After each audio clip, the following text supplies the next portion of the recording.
सिपाही साहबा जी जिंदाबाद। पाकिस्तान की धरती पे सिद्दीक अकबर के गुस्ताख के कानून बनेगा इंशाअल्लाह।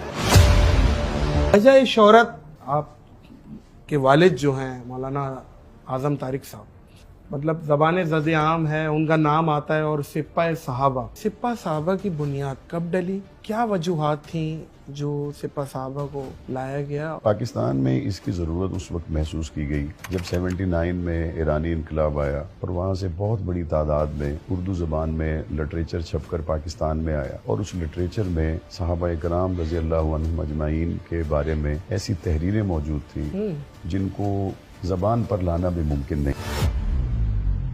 सहाबा कराम ज़ाहिर है, इनमें कौन सी शख्सियत, कौन से ऐसे अशखास थे जिनकी गुस्ताखी सबसे ज़्यादा हुई है? जब ये गुस्ताखियाँ आई तो इनमें से सबसे पहले ये फैसला किसने किया कि सिपाही साहबा नाम की तंजीम को हम लॉन्च करते हैं इसकी अगेंस्ट? मौलाना हक नवाज जंगवी रहमतुल्लाह अलैह ने इसकी बुनियाद रखी और उसमें इब्तदान 29 लोग, उसके बाद फिर इसमें इजाफा हुआ और शहर के ही तकरीबन 150, 200 फिर 300 के करीब लोग इसमें शामिल हो गए। तो मौलाना हक नवाज रहमतुल्लाह अलैह पहली मरतबा जब कराची में आए तो वो हैरान थे, झंडे लोगों के पास हैं, हजारों की तादाद में कराची एयरपोर्ट पर लोग उनके इस्तकबाल के लिए पहुंचे हुए और उनको मौलाना लीड आज़म करने तारिक वाले साहब ले मौलाना आए। आज़म तारिक साहब। हक नवाज जंगवी साहब की जो शहादत हुई है वो जरा उसको तो खोलो। 1990 को 22 फरवरी को उनको उनके घर की दहलीज पर गोलियों का निशाना बनाया गया और वो जामे शहादत नोश कर गए। मौलाना आज़म तारिक साहब की जब शहादत हुई, आप कहाँ थे, फैमिली कहाँ थी? वो घर से रवाना हुए, असर मगरिब के दरमियान में हमें इत्तला आई कि उन पे हमला हुआ है। मगरिब की नमाज के आसपास उन्होंने कंफर्म किया कि वो शहीद हो गए।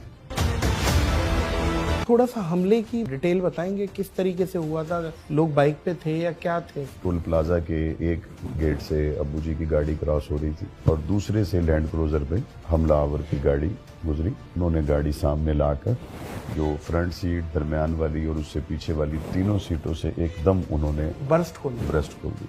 असर मगरिब के दरमियान में हमें इत्तला आई कि उन पे हमला हुआ। थोड़ी देर में मैंने फिर रब्ता किया तो मुझे मेरे एक दोस्त ने बताया कि हामिद मीर साहब चूंकि अब्बू जी के अच्छे दोस्त थे तो वो कह रहे थे कि ये मौलाना आज़म तारिक नहीं है, ये किसी और शख्स पे हमला हुआ है। लेकिन जाहिर है हम कॉल कर रहे थे और आगे से कॉल अटेंड नहीं हो रही। इस्लामाबाद में हमारे पार्लियामेंट लॉजेस में सेक्रेटरी रहते थे, उन्होंने वो कॉल उठाई और बताया कि मौलाना पर ही हमला हुआ है, वो शहीद हो गए। वाली साहब रहमतुल्लाह अलैह उस वक्त जिस किताब का मुताला कर रहे थे उस किताब का नाम था मनाक़िब सैयदना अमीर मुआविया